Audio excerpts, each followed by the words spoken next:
Here we are with the mecca of Australian wrestling, chain wrestling, flow rolls, in my very humble yet biased opinion.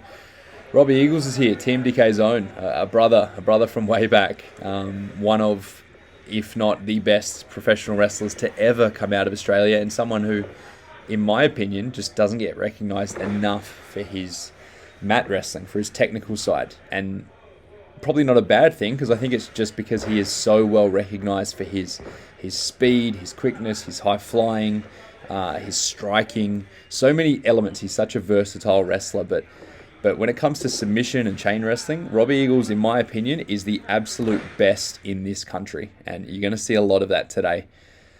Robbie also trained under Ikuto Hidaka out of the 01 Dojo, much like myself, so we have very similar backgrounds despite being from opposite sides of the country. But nevertheless, I guess I'll start narrating the flow roll.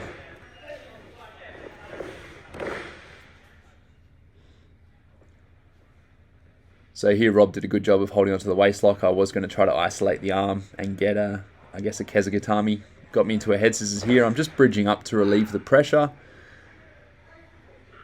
Rob again turning to his front, which makes it a lot harder to bridge. I did think about going backwards, but felt that wouldn't be an option, so I went for the headstand instead.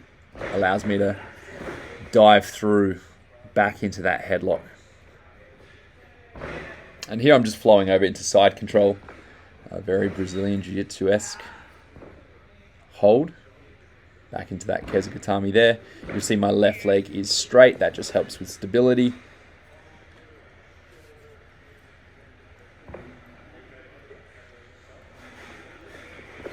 Rob now using the top wrist lock to get to the arm wringer, which then flows onto the headlock.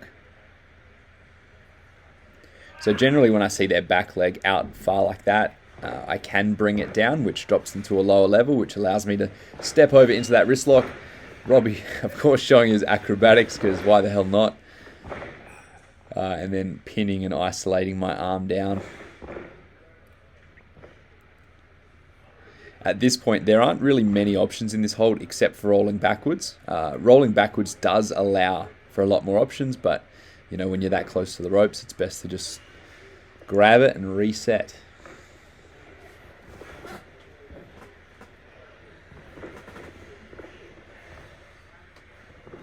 Classic butt scooting maneuver from myself. Rob doing a great job of stapling my bottom leg. And you know, as I've said before, the whole point of these is to be playful and creative and not just do what you used to, but also come up with other things on the fly and just kind of see what works. It's very much a 60% roll.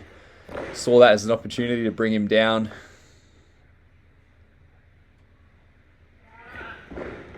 And as you'll see in a second, going to what is commonly called the European clutch, but there are many names for this bridging prawn hold type pin. Kick out and reset.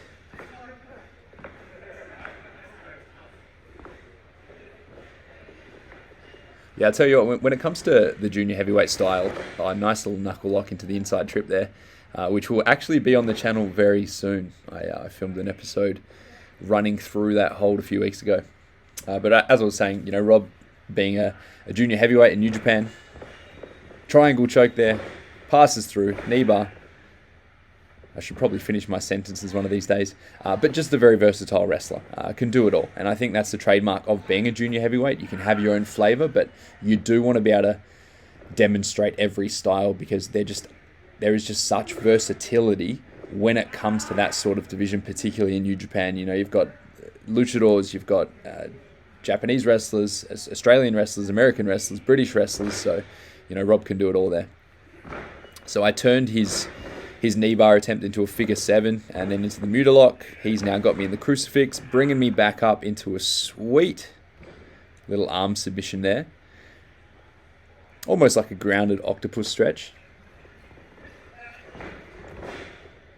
And here, hard to see, but I've got his left arm tied up. So flowing through into a far side armbar, which is perhaps my favorite submission, not just in pro wrestling, but also in submission grappling. I use that one plenty. Rob tried to pass, but I turned that into an omoplata again. Too close to the ropes.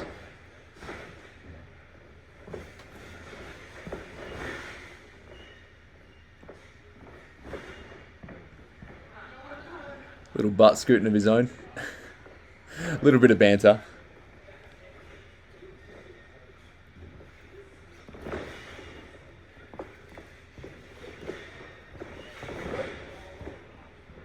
Rob shoots in for the single leg.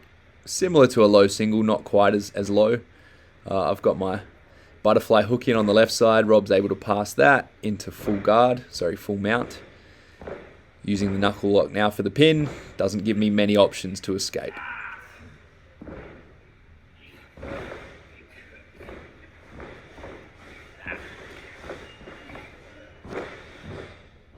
Tried to roll back. That wasn't the right move, but it did open up a bit of space to take his legs. Here now with a modified step over toe hold. Switching it and into the modified deathlock, which I have again shown on the channel many years ago. So if this kind of technique, you know, the more innovative chain wrestling and submission holds, if it's something that interests you, I do have so many tutorials on my channel that goes through those things.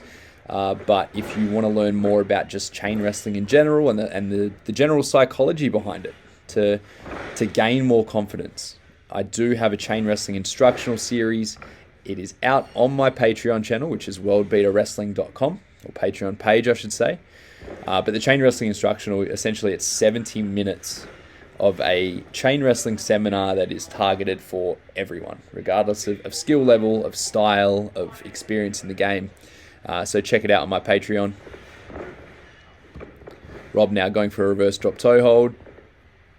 I kicked my body over just to avoid that. Still getting the beginning of a step over toe hold. Floating through. A little bit of an old X-Park spin around the back, slap to the head.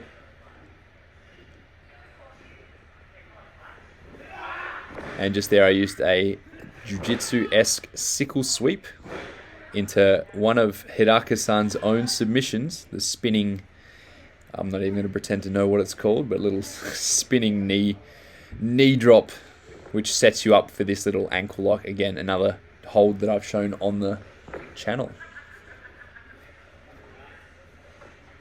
I think it's important to try new things, and I have mentioned obviously that, you know, you want to be playful and creative with these things, but when you don't have the freedom to fail, you tend to not really find much growth. You don't push yourself outside of your current walls and boundaries. So with chain wrestling specifically, it is such a great opportunity just to throw stuff at the wall and see what happens. Move in different directions, try to break different grips, try different holds, and you'll very quickly learn what works and what doesn't. So Rob now, he went for the abdominal stretch / cobra twist, turned it into an octopus, and now he's got a bit of a, I guess it's like a cutthroat octopus hold. Very, very innovative. Into the arm drag. Using that knee really well to pin my head down. Remember, wherever the head goes, the body follows. So if you can pin the head, you can really control the body. Which landed him in a cording hold, an old European hold there. Using the schoolboy to flow through, changing Rob down to his stomach, getting him in that figure 4 hold, which allows me to slowly transition towards the upper body. Just remember, you always want to keep one limb attached, so never let go completely. Little rope break, not giving that one up.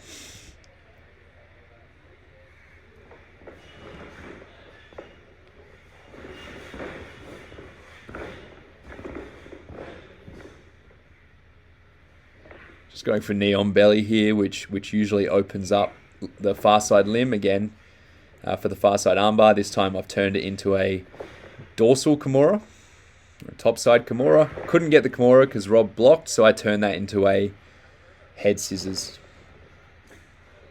Again, Rob going for the bridge, similar to what I did before, but using that to back roll out of it. And then using his shin now to pin my ankles crossed together, which allows him to open up into that double underhook or that butterfly stretch.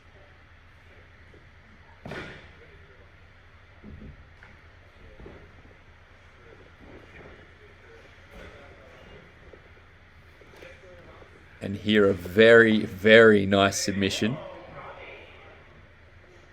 You can hear the reaction from the audience. You know it's good when you hear that sort of response. I would assume this is a very lucha libre specific submission. I'm not even going to pretend to know the name of it. Now that I've got that kind of 50-50 position, turning it into a heel hook. Please be careful if you are going to heel hook someone in chain wrestling. It is a supremely dangerous hold, and you often don't feel pain before those ligaments snap. Kind of a bit of a stalemate here. Rob turning it into the figure 4. Clearly taps out. You saw it as well as I did. So I would say that mine does not count. Thanks for watching the Flow Roll.